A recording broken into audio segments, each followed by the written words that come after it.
Hi, I'm Preston Williams, and welcome to another edition of Jazz Talk. Today on our show, we have a very special guest, and I'm so excited that he's on today.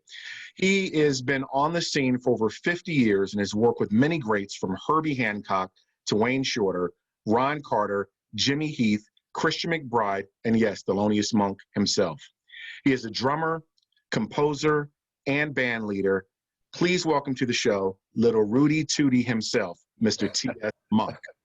Little Rudy Tootie. Yeah, that's me. That's me. Man, you know, one of the things that I found interesting is that your dad wrote that song for you, I guess when you were like 2 years old, huh? Yeah, I was little. I was little. That's incredible. Well, Yeah, listen, but let me tell you this. He wrote a song for me. He wrote that for me. He wrote Crepuscule with Nellie for my mother. He wrote In Walk Bud for Bud Powell. He wrote Skippy for my aunt. But Jackie Ing for my cousin. But for my sister, he wrote 2 tunes, and that always got on my nerves. Oh man, yeah, you just like I said, you know, Thelonious, we know about your family, your background. I mean, your dad to me is one of the most important musicians, not just of the 20th century, but of all time. Genius, composer, just brilliant. And just the music that he laid down, you know, decades later, we're still talking about it. But I'm curious to know more about you, man, and your humble beginnings, how you got involved in music. I understand that you're from New York City. Yeah. Tell me a little bit about your background, man, and coming up, you know, during that time. What was life like, and how'd you get involved in music? You know, my life has been really, really strange. Mm-hmm. I grew up in New York City. I lived with my father on 63rd Street in West End. And my father had a thing with the family in general. And so he took me, and before me, I have some older cousins before I was born. He took family kids with him everywhere. So by the time I came along, it was almost like I was glued to his leg. And so he used to take me when he used to go to visit Art Blakey, and take me when he used to go visit Coleman Hawkins, and take me when he used to go visit Max Roach, and just take me everywhere, you know. But the interesting thing is that he never really mentioned music. In other words, the obligations that his friends would put on me via things like, do you play the piano? Are you going to play the piano? Do you do music? Great. When are you going to start piano? He never said any of those things to me. In fact, he told me one day, I guess I must have been about 8 or 9 years old. Mm-hmm. And he took me aside one day and he said, you know, there are people who are going to tell you that you have to do this, that, or the other because of me. Right. Don't believe them. Don't believe them. Whatever you want to do, you go on and do that. You want and quote, if you want to be the garbage man, just be the best garbage man on the block. Right. You know, and that comported with how he was musically, because when he was, you know, mentoring Coltrane or Miles or any of these guys, his thing was always be yourself, do your thing. And so he told that to me. So I went to a recording session, a famous recording session with Thelonious, and Max Roach was on the gig, Sonny Rollins was on the gig, I think Ernie Henry was on the gig. And I don't remember who was playing the bass, but I saw Max there, they were recording a tune called Brilliant Corners. Yes, I know that one. On this particular tune, Max had timpanis also, right? And, you know, I tell people, I say, you know, I know it was my father's recording session, but when I saw Max Roach there with all these drums and these timpanis around him, he looked like he was in charge, right? and Max gave me a pair of drumsticks that day. And the other interesting thing about that day was, you know, every young kid, you know, their parents take them to a concert, they see a guitarist, and they say to themselves, wow, I think I could do that, because they see it in a different way. They can understand what's going on. I didn't understand the piano. Yeah. I didn't understand the guitar. But when I saw Max Roach playing, I understood everything he was doing. But yet and still, you know, he gives me these drumsticks, and I'm in love with Max Roach, but I didn't start playing until I was away in boarding school, and it was Mm. a little kid. I'll never forget. In fact, I've contacted him on Facebook because he's still alive. His name was Frank Serena, and Frank Serena was like a Gene Krupa clone. I mean, he was running around with drumsticks all the time, banging on everything. Yeah. One day, I said, "Hey Frank, man, could you give me a pair of those sticks?" And then I practiced on my pillow in boarding school, but I would go home for vacation and I would not take the drumsticks. I didn't want anybody to know that I was doing anything. But Right. when I got to be 15, I was in 10th grade and it was the summertime, and I sort of reached a point where I needed some drums, right? So I go to my father and I say, "Dad, you know, I think I want to play the drums and I need some drums," right? And he, in total monk style, he made 2 phone calls that very day. Art Blakey. He calls Art Blakey and he Yeah. says, "Yo, Art, look, Toot needs some drums because he wants to play the drums." And I guess about a week and a half later, some drums from Art Blakey showed up at the house. That's But incredible. and that phone call, because him and Art were really close friends, so he Right. was shooting the bull. They were shooting the bull for a few minutes, but I think the phone call was maybe 2 minutes long, right? He puts down the phone. Now you have to understand, these are the only 2 phone calls I ever saw my father make personally. Any other phone call, my mother made it, my sister made it, his manager made it, Right. he didn't make it. But he picks up the phone again and he calls Max Roach. And that phone call, I swear to God, it had to be maybe 20 seconds if it was that long, because essentially he calls, he says, "Yo, Max, look, the kid wants to play the drums and you're the greatest drummer in the world, and I'm sending him to your house. Click." And Wow. then he told me to go to Max Roach's house. And that's how I really got seriously involved in the music. Man, And that's incredible. then what's most interesting is he didn't say another word to me on the subject of music for the next 5 years. Now I go from practicing 20 minutes a day to an hour a day to 2 hours a day to 3 hours a day to 5 hours a day to 10 hours a day. I'm practicing drums, and he never said a word to me. And it wasn't until I was 19 that I, you know, decided to build myself a stereo system. Yeah. And I went down to this place called, what was it? It wasn't Radio Shack. It was another company. God, I can't think of it right now. Lafayette Electronics. Okay. Right? That was before Radio Shack. They were the mail order company, but they had a store downtown. And I Right. go down there and I buy 1 speaker because I haven't realized that stereo means you need 2 speakers. And I build this speaker, this giant 15-inch speaker. And I said, I don't want to blow my speaker out. So I'm not going to put on this Sly and the Family Stone. This is 1969. I'm not going to put on this Motown stuff because I may blow the speaker. So let me get some real like laid back milk toasty stuff. And I put on this record with Art Blakey and Oscar Pettiford, a trio record of my father. And the opening tune was a tune called Work. And I'll never forget, I put the tune on and I listened to the head of the tune and I say, wow, what was the hell, what was that? And how did he play that? Because I knew enough about the piano that I Right. know the head of this tune was difficult. And I spent the next 45 minutes listening to that tune, the head of that tune over and over again. And that day, it wasn't until that day in 1969 that I realized that the guy 6 inches of sheetrock between us, who had been listening to me practice for 5 years, that guy was Thelonious Monk. So, This Thelonious Monk guy that people had been telling me about since I was a little kid. And the next year, he put me in his band, and I was in his band for the last 5 years of his career, yeah. along with Paul Jeffrey on tenor, and a bunch of bass players, which was great because Larry Ridley played bass for a while, and Yeah. then Dr. Reggie Larry Berkman Ridley. played bass for a while, and then Ron McClure played bass for a while. And then David Holland played bass for a while after Yeah. he had worked with Miles. And so I really got a lesson on what the rhythm section is supposed to sound like.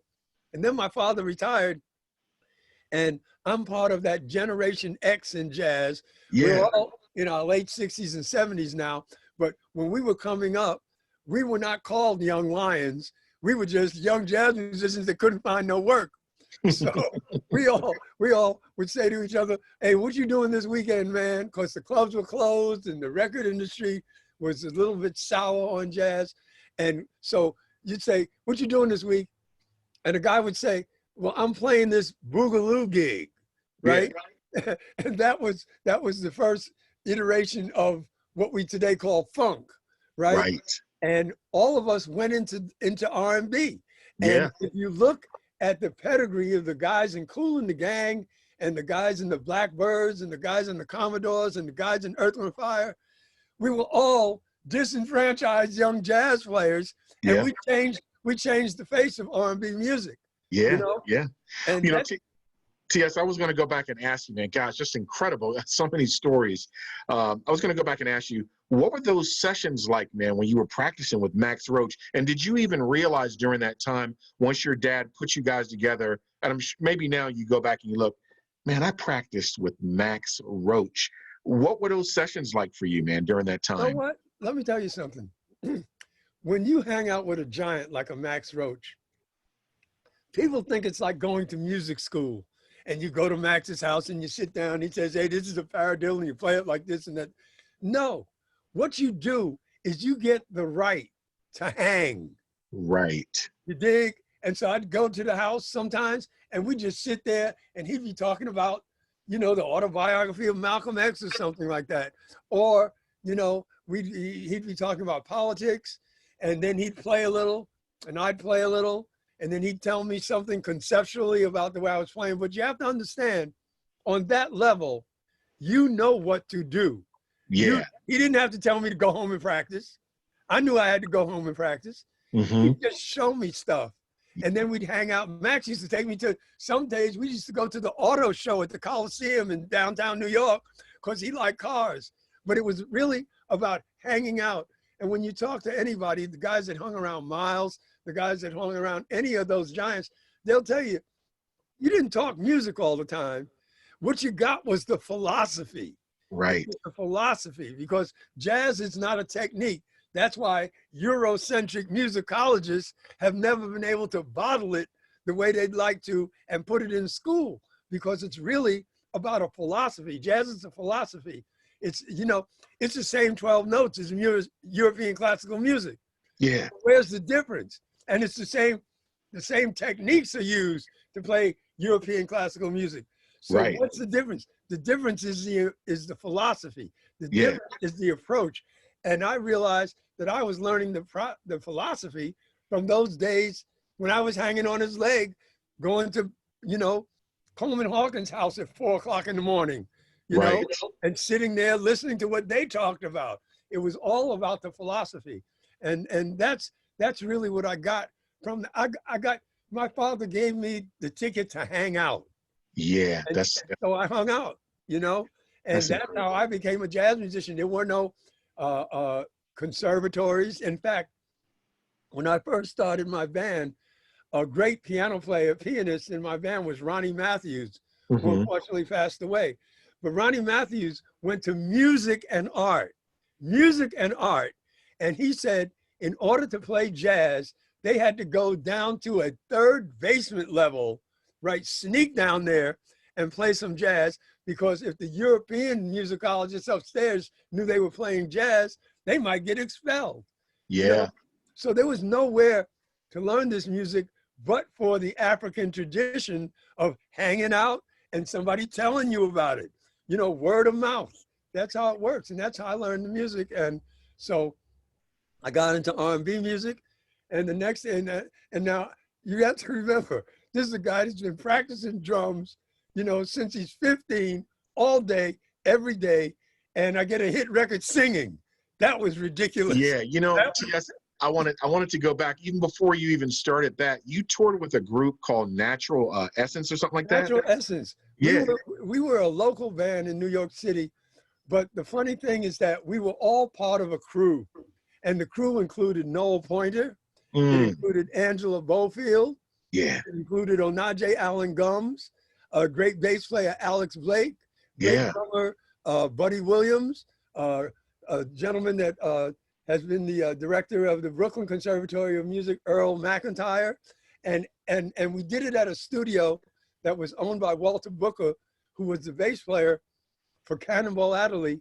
But before Cannonball Adderley, he was the bass player for my father, right? And I got into his daughter, and so she took me over to the house, and I was introduced to all these kids who had all gone to music and art, and it was just a great group of. In fact, the youngsters in the crew were Ray Chew and Kenny Kirkland, The right? late Kenny Kirkland, yeah, pianist. The Yeah. late Kenny Kirkland. This was before Kenny could play anything. He Mm. couldn't even really hang. He would stand around. Him and Ray Chew and Nat Adderley Jr. was part of the crew too. So Oh, it was an incredible group of young musicians, and many of us have gone on to do really, really great things. You know, Nat became the musical director for Luther Vandross. You yeah, know, Ray Chew has been all over television with Arsenio and all these people. Of course, the late Noel Pointer, we all know how important he was. You know, yeah, Buddy Williams just was playing was the drummer for Bette Midler and George Benson, and played the Motown show on Broadway. You know, Alex Blake played with Pharoah Sanders, and then went on to make great records with the great Randy Weston, and yeah, playing Billy Cobham's band. And yeah. we know about the late Kenny Kirkland. You know, so everybody, we all thought we were going to be really hip, and we all turned out really hip. This is like, like You guys amazing. sure did. Man, listen, when I was in high school, I think this was 1980, you came out with that song, bump, bump, bump, bump, Almost bump, me. bump, bump, bump, V, give me the Yeah. good life. I remember that, man. I'm like, wow. At first, I'm like, this is, Thelonious Smoke. Who's Thelonious Smoke Jr.? Because I didn't know who you were at the time, but I remember, I said, that was the jam. You know what? I But got a lot of flack for that. You know, really? but you know what? I got a lot of flack from the jazz community, because it was almost like sacrilege. This is Monk's son, and he's Right? playing that music. But you know where I didn't get any flack? You know where I got only pride? From my father, because I had figured out how to do something that didn't include him. He Yeah, loved that. I was being myself. I was right. true to the philosophy and true to his philosophy. And he and my mother loved me for that. And that group was myself and Your sister Barbara? my Yeah. sister Barbara, and a young lady named Yvonne Fletcher. And unfortunately, my R&B career ended because Yvonne was diagnosed with cancer, and she died in October 1983. And my sister was diagnosed with cancer, and she died in February of 1984. And I quit music. I And just it got was, out. and just prior, just a couple years ago, 82 is when your father had And my passed father too. had passed away in Yeah. 82. I got out of the music. I only did one musical thing from 1984 till 1991. I didn't do anything in music except a guy came to me because I was living in Brooklyn. A guy came to me and he said, you know, I got a bunch of kids and they got a group. And would you teach them how to produce records? Now the guy happened to be Denroy Morgan, who had the great tune, I'll do anything for Yeah. you, right? And when I said, well, how many kids you got? He said, well, I got 27 kids, right? I said, no, you're joking. He said, no, they all live in the house over there on Bedford Avenue, right? But 9 of them were a group.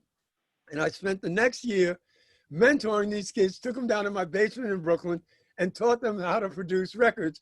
And of course, right now, they are the pride of Jamaica. They're a Mhm. group called Morgan's Heritage, Okay. you know? And I love the fact that I was able to help those kids, and they've gone on to do wonderful things in the music. Yeah. And it wasn't, and this brings us back to Max Roach, Yeah. because in 1987, we formed the Thelonious Monk Institute of Jazz, Yes. right? Yes. And in 1991, right, we did our first real outreach program, and it was to go to the state of North Carolina, which was Max's home state, Hmm. and do, I think it was 12 schools in 11 days. And Max was the star of the show, right? And so what happened was, we said, I said, Max is getting a little older. We don't want to wear him out. So what we need to do is we'll have Max and his drum set, and then we'll have a demonstration band, a demonstration group, so Max can talk to the kids and say, and the blues goes like this, hit it, fellas. And we would take up, we would do the work. Right. And the first day, and this is key to my life. The first day, the music company that was supplying, the sound company that was supplying the instruments and everything, we're in the school, in the music room, and the guy, I'm standing there with Max Roach, and the guy comes up to me, he says, Mr. Monk, where do you want us to set up the drums? So I said, well, set up my drum set over here with the piano and the bass player and the horn player, and then set up Mr. Roach's drums over here because we're playing separately. Mm-hmm. And Max interjected, and he said, no. He said, set my drums up over here and set Monk's drums up facing my drums. And I said, oh, you know what, right? Because that meant he was going old school, and Right. we were going to do drum battles. Oh my God. I hadn't been on my drums in 6 years. Oh, wow. And I said, all right, man, here you go. This is your teacher. And he's saying, come on, play. And I spent the next 12 days doing drum battles with Max Roach, amongst other things. And that's how I got back into jazz, because I said, Wow. what? I can still do this. I can still do this. And in 92 was when I formed T.S. Monk Jazz Band, and the rest has been history. Man, that's incredible. And like I said, with the Thelonious Monk Institute, just you keeping your dad's legacy alive and with education, I just think is amazing, because I've been to several of the events, and every major jazz artist has been, of course, a part of that. Yeah, that was me. I said, wow, from the beginning, first of all, Max Roach, Jimmy Heath, Clark Terry, Freddie Brathwaite, Donald Byrd, those guys were the guys that said, hey man, you know what? The cats will follow you. They'll follow you because your father left a ton of good karma. Yeah. And the cats know that you are straight ahead, and they will follow you. And they were the guys that said to me, I said to them, we got a bunch of support down in North Carolina. There was a drive to build a community center in Rocky Mount, which was Thelonious' hometown. And they said, and it just grew. It just grew. And I said, you know what? If we had a chance to do something and we had a whole lot of support to do it, what would we do? And those guys are the guys that told me that we need an institute, a conservatory for jazz. There's none in the world that exclusively for jazz musicians. Mm-hmm. And we need some place where we can only bring the best of the best. Yeah. That's what the Monks Institute was all about. And when we started out, my sister had the idea that one day we should do a piano competition in honor of our dad, right? And we started with the piano competition, but by the third year, I said, you know what? I think my father would knock me in the mouth in the next life if we only concentrate on the piano, because there have been great contributions by pianists, guitarists, trumpet players, saxophone players, singers, the whole thing. And that's when we started rotating the competition and doing different instruments over the years. And the rest of that is history too. You know what's amazing about that, TS, is so many great artists have gone on to have illustrious careers who won those competitions. I just had Ben Williams on Saturday. I interviewed him, and he says, man, I was so nervous sitting out there seeing Ron Carter and those cats up there judging me. He said, man, I was like nervous as hell. And, but he did fine. Well, that was our goal. I always said, a competition is wonderful. Yeah. Because America likes competition and America likes winners. But what we have to do is we have to interact with all the competitors. And I made it a rule that if you were going to be a judge at a Monk Institute competition, you were going to have to be ready to give your phone number to anybody in the competition, because we're in the business of inspiring the youth, not just the winner. The winner is for the show, but getting those young people to practice like hell for 6 months to compete, we can't just leave them in a lurch when it's all over because they didn't win. And so that's why, you know, I'm proud to say that for the time I was the chair of the Monk Institute, we put more young jazz stars into the game than any of the record companies. Oh, None of without them have a question. record like the Monk Institute. Right, without question. And like I said, man, I mean, I always look forward to going each and every year when it's in Washington, D.C. Of course, you know, we're not doing it this year because of COVID. But I wanted to go back a little bit, man. A couple things that I wanted to ask you about. And I'm sure now, looking back, you're like, wow. What was your perception of your father? You know, you're hanging around him, you're hanging, and you seeing guys come over like, you know, Bud Powell and Miles Yeah. Davis and these guys. I mean, were you like, I mean, now I'm sure you look at it like, wow. But I mean, back then, were you just like, oh, these are my dad's buddies, they're good musicians, it's cool. Do you have a different perspective now when you think about it? I have the perspective that it was a wonderful, wonderful childhood. Okay. Yeah. But at the time, it was like, you know, everybody's dad's got friends. You know, dad's got a friend down the block. His name is Fred. I don't Right. even know who Fred really is, but that's dad's friend, Fred. That's Right. how I approached. That's how all these guys were. Art Blakey was just Art.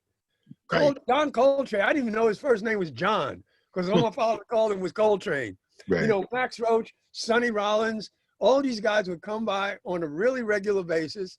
And they all, this is what I did pick up on. They all seem to have their own little universe that rotated around them. But then they'd get in the house with dad and they'd all become part of dad's universe. And so I knew everybody was like a little bit strange and Yeah. they weren't regular, and daddy wasn't regular because everybody else's daddy on the block worked for the post office or something like that. And my father, and so they're going to work at 6 o'clock in the morning, 7 o'clock in the morning. And my dad went to work at 10 o'clock at night and came home at 4 o'clock in the morning. So I knew it was really, really weird. But, you know, and that goes back to that thing I was telling you about, that there was no musical pressure on me. Right. So my father, you know, he would never say to me like, oh, you know, that's Dizzy Gillespie, the greatest trumpet player in the world. He wouldn't say that. It was just Dizzy's coming by. Max is coming by, Art is coming by, and that's who they were to me. It was like Dizzy, Max, Art, you know, whoever, Bud. But I didn't feel they were special. Yeah. Today, of course, you know, when I tell people these stories, Right. are you serious? Right. You know, you mean Miles Davis, this arrogant, you know, aggressive black man used to come to your house and sit at the piano while your father slept in the room. You know, Right. Horace Silver would come by and he was writing so many tunes that my father used to go up to the bar while Horace came by. And my mother said she learned every tune Horace Silver ever wrote because she had to listen to the music because Thelonious would get up because he said, you know, Horace is, man, he's writing a new tune every day. I can't take it. Right. You know? Right. So That's amazing. It was an extraordinary childhood, right up to the point where I went away to private school because they sent me away to school. I had a teacher in public school that had an issue, which I won't go into. But so they decided to put me in private school. And so I go to private school. I go to this private school in Darien, Connecticut, right? And it's mostly Jewish students. But I went by, now you have to understand, this school cost $10,000 in like 1962. Right. I don't even know how my father paid for it, right? But I go to this school, and when I get there, everybody is rolling up. All the students are rolling up in Cadillacs, in limousines. I mean, these are rich kids. You know how I went to school? In a yellow cab. In a yellow cab. Now dig this. I'm thinking, wow, I'm in a cab. They're rolling Cadillacs and everything. Wow, they must know I'm broke, right? Man, them kids thought that was the coolest thing that ever happened. Said, Really? Thelonious Monk's son, he came in a yellow cab. They just attributed to my father's eccentricity, which some of them had read about, and a lot of their parents had seen Monk, you know, because it was the Beatnik era. And I found that I'm living with my father in this tiny 2-bedroom apartment in West 63rd Street. All these kids are living in Scarsdales and Shaker Heights, Cleveland, and all these rich communities. to come to my house was the most coveted invite on the campus. Wow. Like, it was unbelievable. And, you know, I mean, I went to school with like Jenny Revson, the Revlon, you know, the heiress to the Revlon fortune, and Right. a Rothschild from America, and all these rich kids. And I found out that Thelonious is his, I mean, they were just, you know, and then he got on the cover, my third year, he got on the cover of Time Magazine. Yeah. Forget That's 64, right? 1964. Yeah, forget about it. And everybody read it because it was the next edition after the Kennedy assassination. Right. Right. And I'm telling you, that took my stock through the roof. Right. I became the coolest kid on campus. And, Wow. you know, so that's why I said, you know, when we started, I said, my life has been fantastic. You know, it's really fantastic. If people say, well, you ought to write a book. And I say, well, maybe one day, but I just like talking about it because I can see, man, you got so much beautiful energy. I love it. I was going to ask you another question, TS. The effect that your father had, because like you said, during that time, you know, Dizzy and Bird, and right after them, of course, you know, Horace Silver and other musicians were emerging.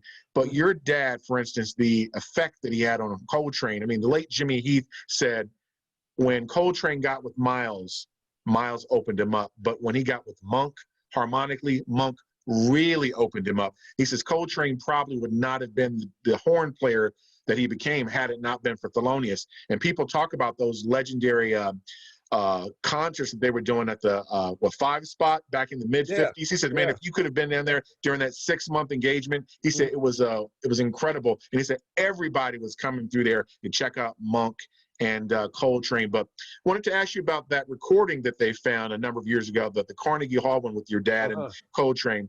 Blew my mind. And when I heard it, I laughed.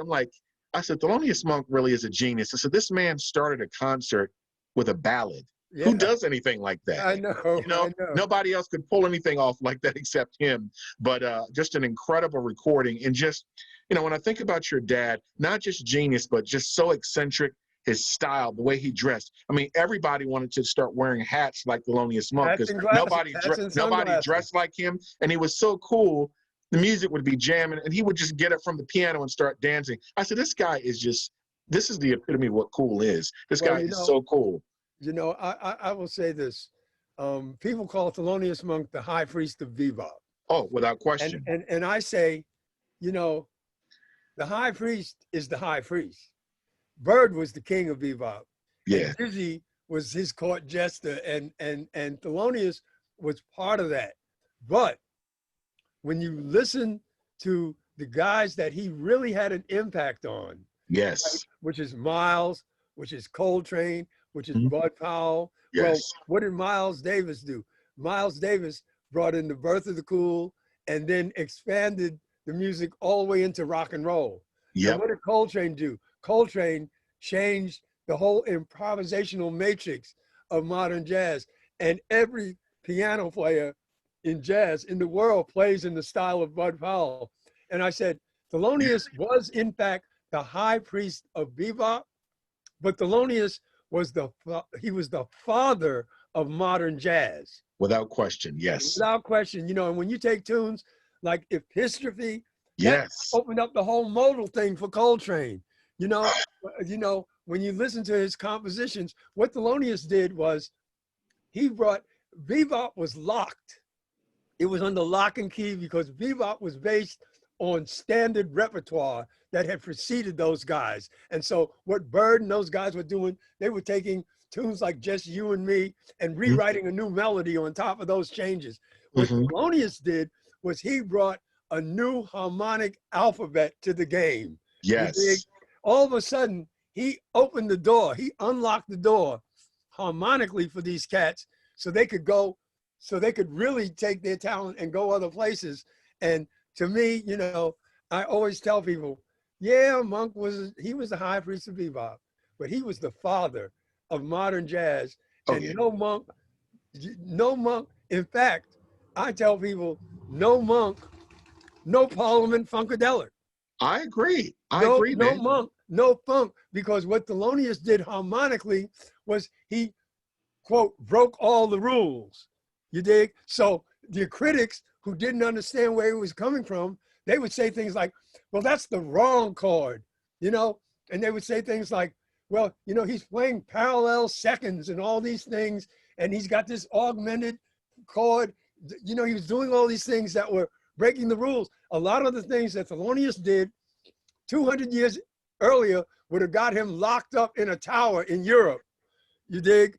Because it was he was ahead of his time, man. He was ahead of his way, time. way ahead of his time. You know, and In fact, I have a my kids do merchandising. They have a band, a wristband that says "Wrong is Right," because they would always say that Thelonious was wrong, and Thelonious would always say, "No, I'm right. They're wrong." And now here we are, 35 years after his passing away, and nobody will say Monk was wrong. In fact, Monk was like super right. We're still trying to absorb how right he was. And you know, T.S., it's amazing to hear over the years. I've heard every pianist from McCoy Tyner, Chick Corea, Herbie, all of them talk about Monk. I mean, his name still comes up. I mean, Chick Corea did a concert a few years ago. I think it was a Jazz at Lincoln Center, you know, doing Monk's music. I mean, he just loves Monk. But also, I was going to ask you about what you're doing these days. What is Thelonious Monk Jr. working on? What projects do you have, you know, happening? I have two projects that I'm working on right now. One is this Palo Alto concert that he did in 1968. I just produced it along with my buddy DXT, Graham Mixer DXT, who is the guy that did all the scratching for Herbie Hancock on Rocket. Right? Wow. He's a brilliant producer and a brilliant musician. And so we've just completed this Palo Alto recording that I think is probably the best live recording of Monk so far. And Are you serious? So far, I'm dead serious. This Monk was playing his ass off. Wow. You know, and it's coming out on the 18th. And there's an article about it today in the New York Times and in the New York. I saw something about that. Yeah. And yeah. I mean, everybody, if you love Monk, you got to have this album. This is beyond Monk and Coltrane at Carnegie Hall, because Thelonious was just in his element. The band had been working down in Berkeley, and they went up to Palo Alto to a high school, and Palo Alto was all divided racially at the time. In fact, there was a movement for East Palo Alto to rename itself Nairobi. That's how the whole civil rights thing was going on. And Thelonious took the band into this high school and just tore it up. The band sounds absolutely fabulous. Oh, I can't wait to hear it, man. We just completed that. It's going to be released on the 18th. And now I'm working with DXT. We're working on what we call the Vitamin stand-up experience.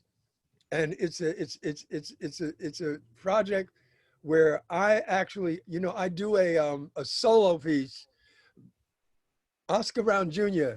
had a poem called Vitamin. Mm-hmm. And I do that playing with brushes. I rap that playing with brushes, which is that's off the hook, right? And then a wonderful singer, Allison Williams, comes behind me with a tune called Stand Up, a gospel piece, which is fantastic. It's intermittently interrupted with poetry by the Last Poets and Angela Stone and a young great rapper named Shaheem and DXT.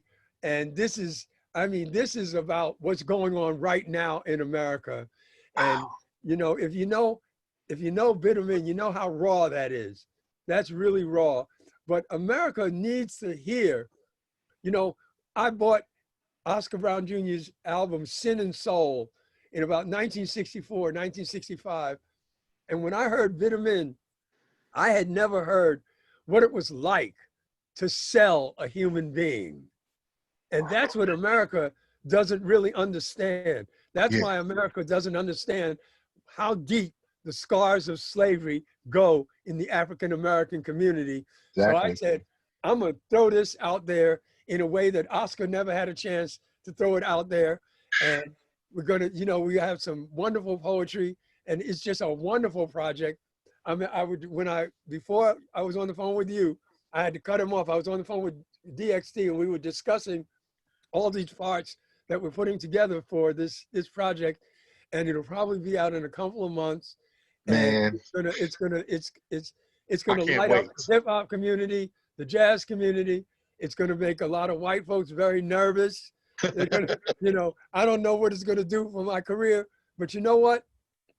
My father was about the real thing and about telling the truth.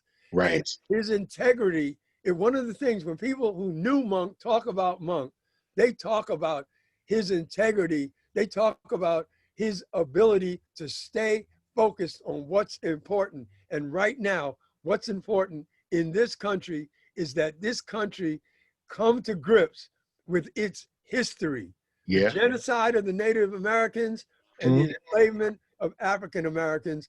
And I wanted to make a statement, a big statement about that. So that's what I'm doing right now. And then I have a live album that I did about a year and a half ago up at Jenny's in Harlem. And I'm going to release that. And then I'm going back in the studio and doing another, I'll be working on I think my 8th studio album. And Man, I can't wait. I I'm can't just, wait, brother. I'm very lucky. I have been blessed with great Yes. parents. My mother was a fantastic woman. Miss Nelly. She took, Yeah. took the care of my dad. My dad was people don't know it, but I remember when my sister was born and my father's cabaret card had been taken away, he was Mr. Mom. I can remember my father walking around the house in a wife beater and changing dirty diapers. And this was before you had any Pampers or anything like that. And Yes, people don't think of I was going to ask you real quick about that with the cabaret card. Really, wasn't he doing that? He protected Bud Powell, because wasn't it Bud Powell that did something? Yeah. Your dad that basically helped him out and protected him. Your dad ended up losing his card. It was because of Bud Powell, Yeah, wasn't it it? was because of Bud Yeah. Powell. But there was almost a movement to take away cabaret. I mean, Billie Holiday had her cabaret card taken away, Right. and a lot of great African American, because I mean, what did that really do? That opened it up for white artists. Now that's the reality, and people might get upset when I say that, but that's what it did. Yeah. During the time that my father couldn't play, artists like George Shearing and Dave Brubeck and all Brubeck, those yep. guys, they got in the door and were able to make 10 times as much money, and establish careers, But that was America. That was America then. This is America now. We are at a crossroads, I believe, in this country. The youth, the African American and the white youth of this country has been awakened, Yeah. and they're looking at the Constitution, they're looking at the history, and they're saying, something's got to change. We're not going to grow up like this. My kids look at me, they look at my feelings on race like I'm a dinosaur. Yeah. Like I'm a dinosaur, because they don't get it. Yeah. They don't get it. Some of their best friends are white. Some of the white kids, their best friends are black, they're Latino, they're Asians. And they're saying, what is all this color thing? There's only one race, the human race. And they're going to hammer that home, just like these kids. I've been telling my kids since they were little, and I was telling them, don't eat so much sugar. I said, you know what? We got this climate change thing coming. And my generation, us baby boomers who are about peace and love, who are about, we got to, save the planet. We just got stupid in the 80s. It became about dollar bill. And so you guys are going to have to save me. You guys are going to have to save the planet, because the whole Congress it's all baby boomers, basically. Yeah. And they don't Yeah. want to do nothing about climate change. So I said, you guys are going to have to save us. And that's where we are today. So I'm just trying to make my little offering in terms of history, because, I went to Germany in the late 80s. Mhm. I remember the fog, because Germany had not acknowledged the Holocaust. Yeah. And then I went to Germany in the mid-90s after the German government had acknowledged the Holocaust, and I could see the freedom of the people. The people felt much better about themselves, because they had the truth was there, and Mhm. everybody knew it. And now they could move on with their lives. America has not been able to move on because America has been bogged down in this post-Civil War mentality where a lot of Americans want to act like the Civil War didn't even happen and it wasn't about slavery. I read the other day that in 1860, the year before the Civil War, 59% of the gross national product of the United States was from slavery, you know? And so we've got to face that. We've got to face the genocide of the Native Americans. And that's what America was built on. Okay, you know, if we face up to it, then we can move on.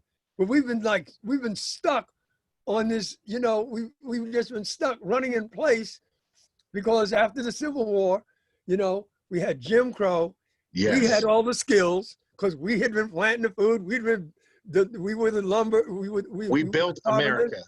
We had built America. Yeah. And so as soon as we got free, we went to work, and white America got so upset they bombed them in Tulsa.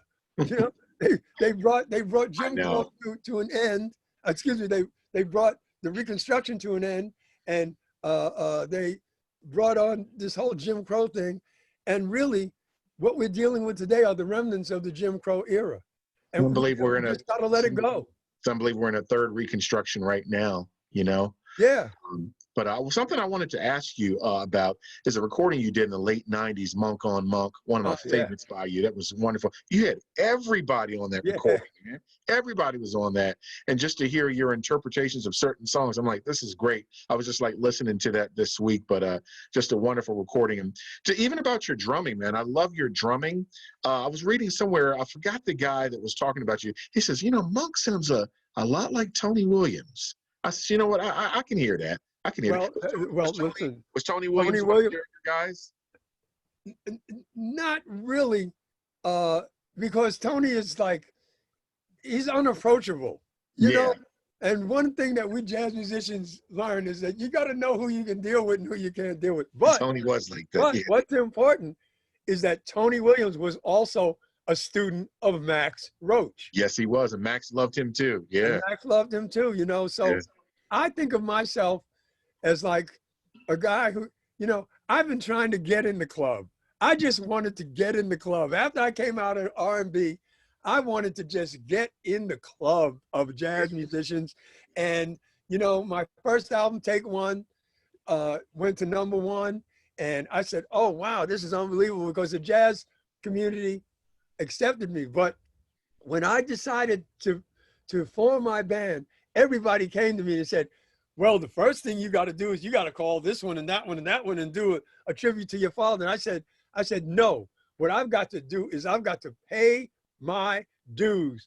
Exactly. I've got to establish that I ain't bullshitting on this instrument. I got to establish that I can really play this music. And then, only then, like anybody else.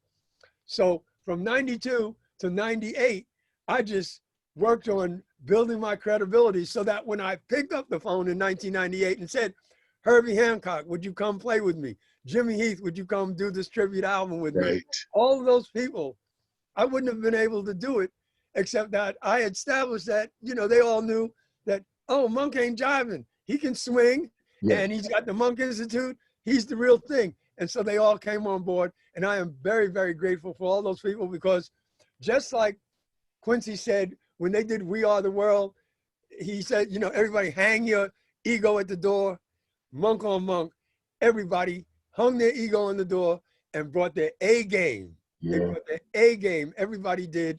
And I am very, very grateful to all those musicians that participated. In fact, I was thinking about Monk on Monk the other day, and I realized that Jimmy Heath is gone. Yeah, we just lost him. Yeah, we just lost Jimmy Cobb. Jim Cobb too just passed away. Clark Terry is gone. Yeah. Wallace Roney is gone. No. Jerry Allen is gone. Ronnie Matthews is gone. Coy Tyner, you know, all these musicians that were part of Monk on Monk are gone, and I'm very, very grateful because that helped to give me a little teeny bit of a legacy, you know, with that album. Yeah, TS, I was laughing, man. I got an old recording from '74 with Louis Hayes, and you're on it, and he refers to you as Toot Monk. Yeah, that was my very, very first recording session. And Yeah, man. I was telling somebody about it the other day, and I said, I think Charles Davis was on it, I think and I so. think I, I think it was Junie Booth was playing bass, Yeah, Junie Booth. Yeah. there was an alto player on it, somebody's brother. Was it Lewis Hayes' brother playing alto? I It was gotta crazy. check We did that. that. Yeah, but Lewis Hayes was the first. Lewis Hayes and Jimmy Cobb were the first two cats that gave me any kind of daylight. Lewis Hayes called me to do his recording session, which I played percussion on that, Yeah, and Kungus. Yeah. I played congas. And Jimmy Cobb, I was working with my father. This goes to that, because for a lot of us Generation X jazz guys, you Right. know, when, by 1980, all of a sudden they're calling these young kids young lions, right? And I Right. said, Right. they ain't call you no young lion. I was playing with Monk. They ain't call me no young lion. That was kind of advanced, you Right. know. But I was working with my father at a place called Lenny's on the Turnpike up in Massachusetts. Mm-hmm. And I'm sitting there, and Jimmy Cobb came in, and I'll never forget this, because this is about inspiration, because jazz is about inspiration. And we played the first set, and I was sitting at the bar, and Jimmy Cobb came over to me, and he said, "Yeah, Monk, you swinging a little bit there," and that charged my battery for years. Yeah. Just Jimmy Cobb saying that I was swinging a little bit was Right. like totally over the top, because that was Jimmy Cobb, Right. and just him saying that. And I got a chance to tell him that a couple of years ago. I said, "You don't know how you inspired me when you told me I was swinging, because nobody had ever said that to me." My Right. father, he didn't say that to nobody on the bandstand. He'd just say, "Come on, play." In fact, my father, when I got in his band, the way I got in the band was he just came in the house one day on his way to his bedroom, looked at me, I'm watching TV in the living room, and he says, "Hey man, you ready to play?" And I didn't know whether he meant music or basketball. And I just said, I just knee jerk said, "Yeah, sure." And 5 days later, I was on television with him Wow. on a show called Soul, which was hosted by Oh a yeah. brother named Ellis Hazlip. Yeah. I remember that show. And it was Malcolm X. Birthday show. And now you have to understand this. And this is how these cats, like Monk, they'd have an object lesson that you weren't ready for. But I remember my father used to say everything is happening all the time, right? So now I'm revved up now. He done called me. I'm gonna play in his band. This is the first gig. I say, "Yeah, man, we're gonna hit Monk's Dream, or we're gonna hit Rhythm and Ding. We're gonna rock it down." The tune he called, the first thing I ever played with my father was a slow blues called Baloo Boulevard Blues Off. Yeah. Right? Yeah. I know that one. And it's the kind of ballad that you can't play with the brushes. You got to play it with the sticks. You dig? And so I had to shift all my gears right then. And I learned that day that everything is all happening all the time, and you got to be ready for anything on the jazz bandstand. So my father didn't take any exception in the object lessons that he was giving me on the bandstand. And I've discussed it with Ben Riley. I've discussed this with Viva Harris. I've discussed this. I didn't get a chance to discuss it with, I discussed it with Roy Haynes, with Max Roach. And they all said, when they played with Monk, Monk would just say, "Hit, we're gonna hit." No rehearsal, no nothing, because he was a first take guy anyway. Yeah. So he'd just say, "Hit." And when I asked him what we were gonna rehearse, he said, "Well, now you know the music, right?" Well, TS, he knew you were ready too, because, maybe he didn't say anything, but he knew you were ready because you've been practicing with Max Roach all of that time. He knew his son was ready, He knew. And my mother told me that he knew. He had been listening. See, I thought, because he didn't say anything to me, I thought he wasn't paying any attention. Right. But this was Thelonious Monk. You can't play no music around Thelonious Monk and he not hear exactly what you're doing. So he had been waiting and waiting and waiting. And when he heard something, he said, he's ready. And he put me on the bandstand. He was That was incredible. You did that too. Guy. you did that with him up until 1975, I believe. Yeah, till 75. Man, what was that like for you? I mean, sure, when you're playing with your dad, like I'm playing with my dad, but now when you look back, I spent all that time playing with my father, Thelonious Monk, and it's like that's got to be. I don't even know what to Oh, say about it. you know what I do know, and to this day, I will always say, playing with him was kind of like a magic carpet ride, you know, because it was Monk, and you didn't have to keep the time because Monk kept the time. You talk to any drummer that ever played with Monk, they'll tell you, no, Monk had perfect pitch and perfect time, you know, and he let you play. Whatever it is, whatever it was you had to play, he would let you play, you know, and he did that for me just like he did it for Roy Haynes, he did it for Max Roach and Art Blakey and all those other cats. And he just let me grow. Mm. He just let me grow. The only downside is that he retired after 5 years. And so, like I said, I was kind of, then all of a sudden, that's when I really got into the music business, was when he quit, you know, because now I'm just a young drummer in New York out there, you know, playing, trying to do my thing. And I remember my sister, who I didn't know was singing because she had been a dancer, right? One night my mother was getting ready to go out to a club, and she didn't go out to the clubs much. And I said, Mom, where you going? She said, well, I'm going to hear Boo Boo sing. My sister did to me what I had done to the rest of my family. She was singing, but didn't say a word to me about it. So I didn't know anything about it, right? I'm over there with Natural Essence doing that thing. Right. And she says, I'm going to hear Boo Boo sing. I said, you're going to hear Boo Boo sing? Where's she singing? And she says, well, she's singing with Clifford Jordan. I said, what? She's singing with Clifford Jordan. And I went down to the club, and yes, she was singing her behind off with Clifford Jordan. But Clifford Jordan asked me, he said, yeah, Monk, man, you want to sit in?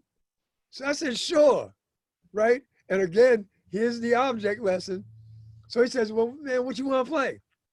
So I said, well, let's play It's Time by Max Roach, right? And that was one of the records that I had practiced with a lot, so I had it down, right? But what I didn't have down was the fact that Clifford said, you know, Max Roach would play it, it's time, yeah, yeah, yeah, yeah, yeah, yeah, yeah, yeah. Right. Well, Clifford Jordan called it off, it's time. I mean, he called it off at a tempo that was incredible, right? And the next thing I know, halfway through the tune, my arm is locking up, my shoulder, the muscles is locking up, everything is like, I was a shell of my former self when we got off the bandstand, and he just said, you know, you got to be ready. Yeah, that was a learning moment for you, teaching moment. Yeah. Experience. So everything for me has just been bizarre and incredible. And I'm very, very grateful because we have no, our parents, we're just born to our parents. Yeah, exactly. And I just happened to be born to this guy and this gal, Thelonious and Nellie, they were both totally off the hook. And you know, one thing that's incredible about that, like you said, you talk about playing with your father, and then boom, he retired. But think about it. How many drummers can say that they played with Thelonious Monk for 5 years? No, and listen. You know what I mean? I appreciate it to this day. And I know because I've gotten my hands on some recordings of me with my father, although we never formally made a record, particularly a concert we did at Lincoln Center, which was the last concert he did. And I listened to myself, and I listen to myself today, and I say, man, had I not played with him, I would not know how to swing the way I swing today. Yeah. And, you know, I don't have a tremendous ego, but I do know how to swing.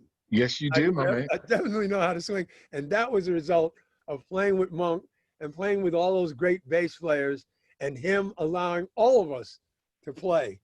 You know, that's beautiful. You know, I was just going to say the late, I think Bruce Lundvall from Blue Note Records, he was actually there when Coltrane and Monk did that Carnegie Hall. I was talking to him about that. He was actually there as a little kid, I believe, at the time.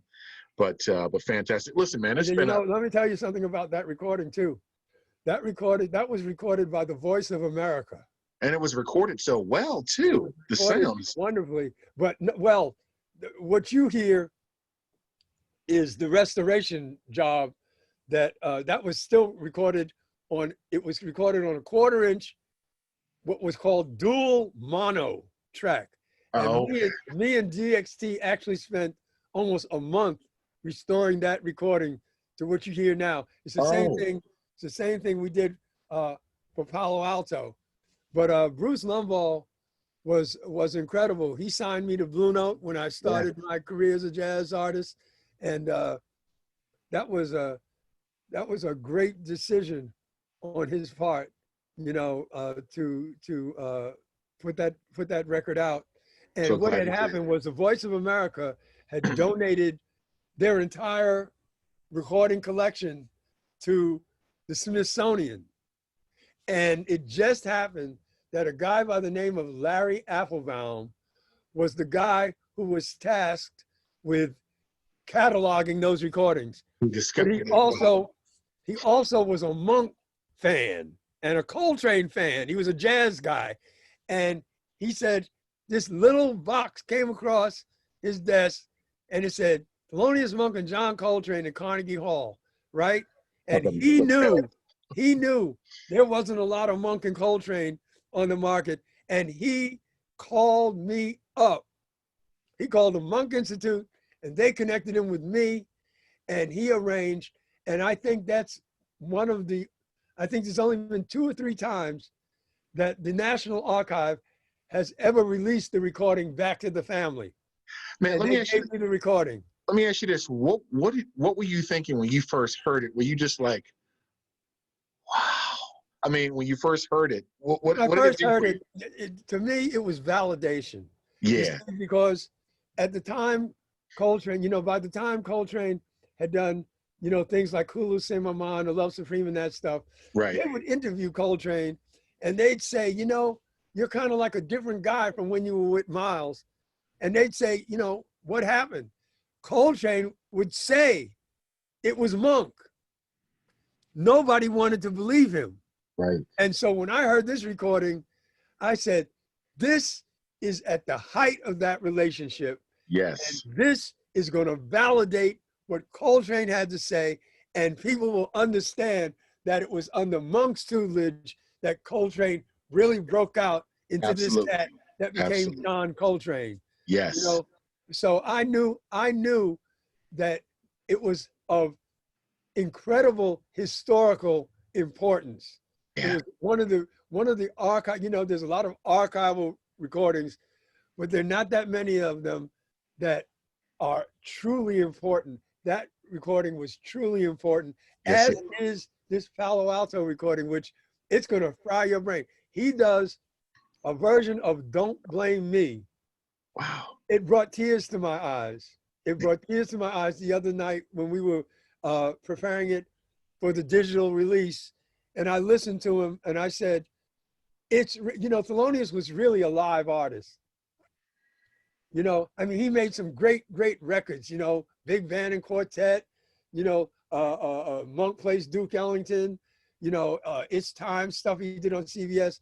Right. But Thelonious had a very scattered recording career. He was on Blue Note, then he was off Blue Note, then he was on Riverside, then he was off Riverside, then he was on Prestige, he was off Prestige and CBS. Right. And so he had a lot of gaps there, And so where Thelonious really used to work his magic was on the bandstand. And that's why people always say, oh man, you should have seen him live. Right. And this recording of Palo Alto, I mean, man, he is just everything that you love about Thelonious Monk is present in this recording. Man, I can't wait. So it comes out tomorrow? It comes out on the 18th. Yes, tomorrow. Yes, it comes out tomorrow. Yes, indeed. It's crazy. I've been working so hard on it, and we've been working so hard on it to get it prepared for the digital, although I think you can purchase the vinyl on it right now, I mean, it's probably one of the greatest recordings Thelonious, and Thelonious has had a lot of great recordings, but this is on a par with Monk and Coltrane at Carnegie Hall. It really, really is. Oh, It's wow. it doesn't have Coltrane, but even Charlie Rouse was just playing. You just got to hear it. Once you hear it, you'll agree with me. You'll probably text me and say, "Yo, man, you weren't jiving." This Right. is really a fantastic recording. So, I've just been having a good time. I've been having Man, a great time. I I can can't see complain that. about nothing. I I can see can't that, complain man. about nothing. Yeah. No complaints. If I exit tomorrow, I had a good run.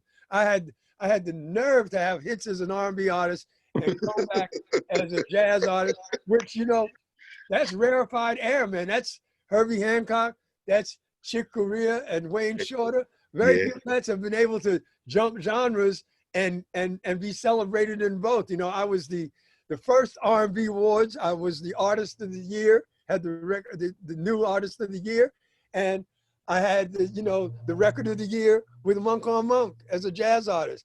I That's remember. ridiculous. It's ridiculous. I don't even know what to say.